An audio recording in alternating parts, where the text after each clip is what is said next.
Selamat datang di Ermo TV.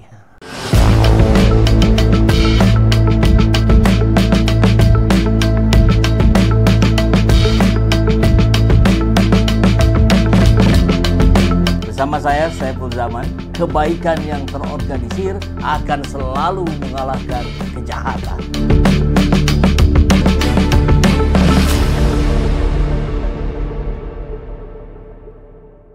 Bismillahirrahmanirrahim.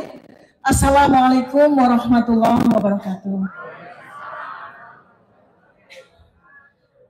Para senior, para jenderal, guru saya, senior, emak-emak luar biasa, dan saudara-saudara sebangsa dan setanah air. Hari ini adalah sebuah momentum yang kita ledakkan. Dan alhamdulillah saya bersama dengan semua yang hadir di sini menjadi hamba-hambanya yang terpilih untuk meledakkan momentum ini.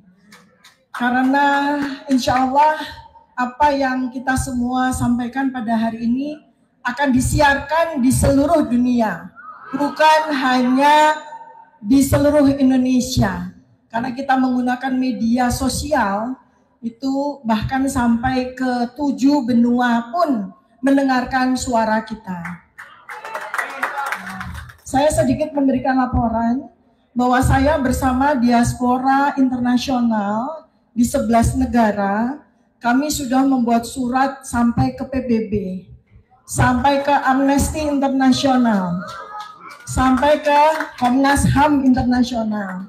Jadi ini yang langkah yang kami lakukan untuk menyelamatkan bangsa dan negara ini dari kehancuran yang dibuat oleh Joko Widodo dan kroni-kroninya.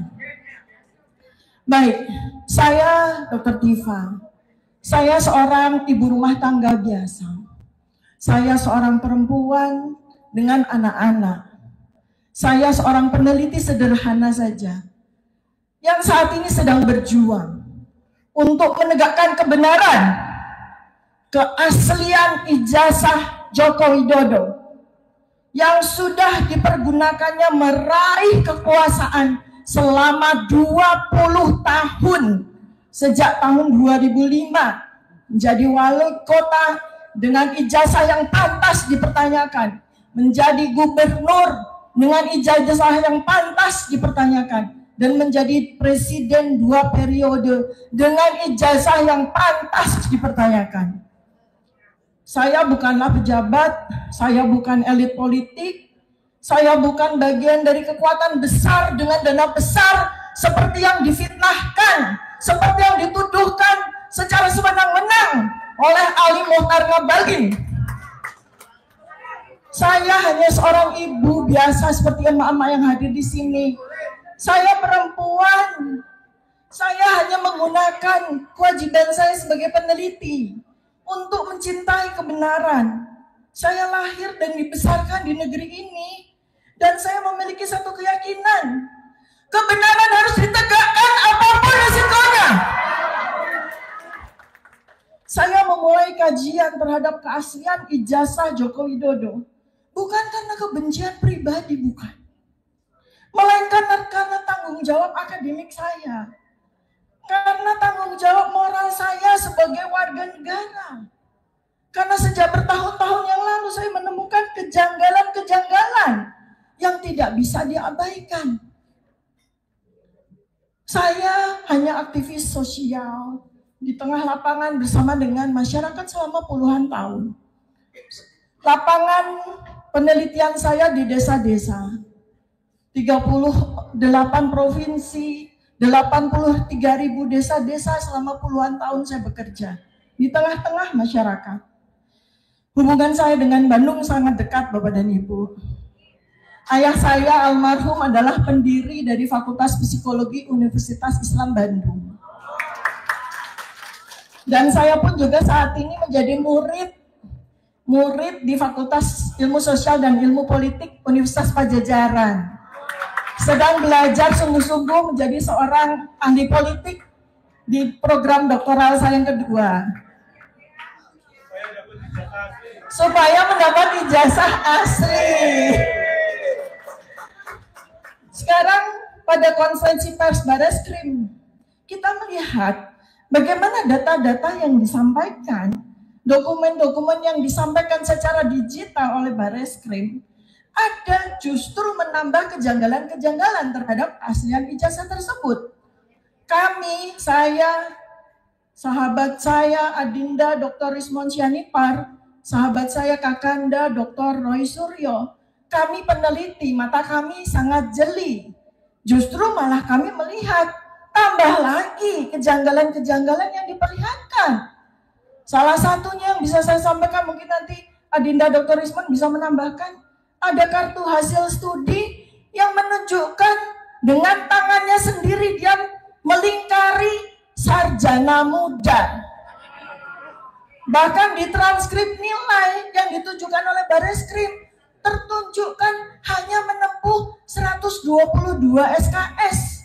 Artinya tidak mungkin dia bisa mendapatkan ijazah sarjana. Jadi konferensi pers Bareskrim itu bukannya menyelesaikan keraguan. Bukti yang diperlihatkan malah memperkuat kejanggalan yang kami semua temukan. Dan karena itu, kami tidak akan berhenti. Kami akan terus menguak kebenaran.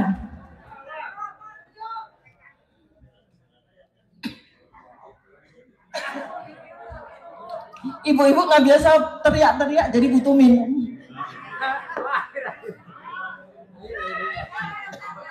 Pura-pura teriak, tapi ternyata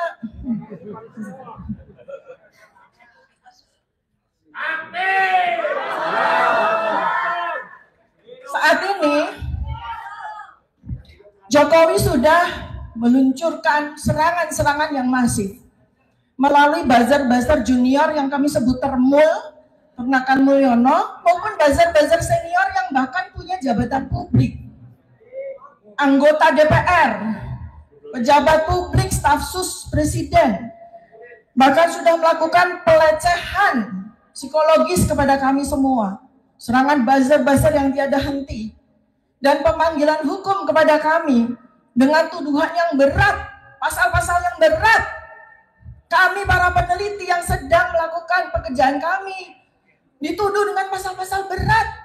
8 tahun, 12 tahun. Ini sebetulnya adalah abuse of power, penyalahgunaan kekuasaan.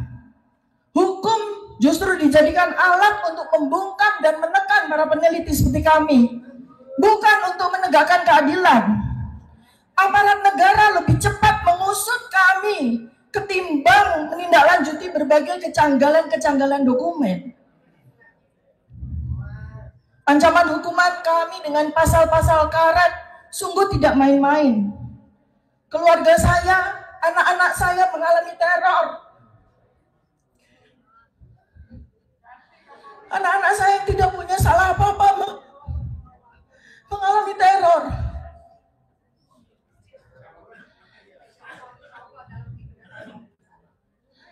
Jelas apa yang dilakukan oleh Joko Widodo ini menyalahgunakan kekuasaan de facto yang masih dia miliki. Uang-uang yang berasal dari uang-uang kita dia pakai untuk membeli hukum, untuk menghukum kami. Sebagai seorang muslimah, saya juga berpegang teguh pada firman Allah bahwa kita bukan sekedar bisa, tapi kita punya kewajiban untuk menegakkan kebenaran dan keadilan dengan penuh keberanian. Apapun yang terjadi di depan sana, kami insya Allah akan sanggup menghadapi. Semangat saya adalah semangat Siti Masyitoh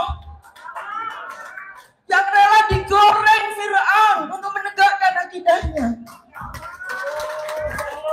Kalau hanya sekedar penjara, saya dan teman-teman sudah survei.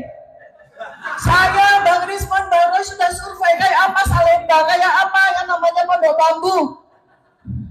Jauh lebih nikmat dibandingkan dengan penggorengan wajah Siti Masyitoh. Tidak takut kami. Tidak takut kami. Mak, takut? Tidak. Mama berani? Saya tidak tidak menebar kebencian, saya tidak melakukan hasutan.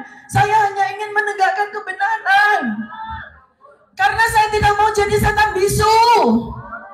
Diamnya orang berilmu sama dengan setan bisu. Saya tidak mau. Bagaimana pertanggungjawaban saya nanti di akhirat? Allah memberikan saya ilmu yang memenuhi otak saya. Tapi saya diam. Saya lebih takut dengan hukuman Allah. Saya lebih takut dengan hukuman Allah nanti dibandingkan dengan saya diam. Bapak dan Ibu semua, jika Anda mendukung kebenaran, mari bersuara bersama. Diamnya orang baik adalah kemenangan para setan. Saya, Dr. Tifa, seorang ibu, seorang perempuan yang tidak akan diam akan kebenaran. Mari bersama-sama menjaga integritas negeri ini demi anak-anak kita di masa depan, demi generasi kita di masa depan. Billahi taufiq wal hidayah. Assalamualaikum warahmatullahi wabarakatuh. Salam kebenaran. Salam kebenaran. Merdeka. Merdeka.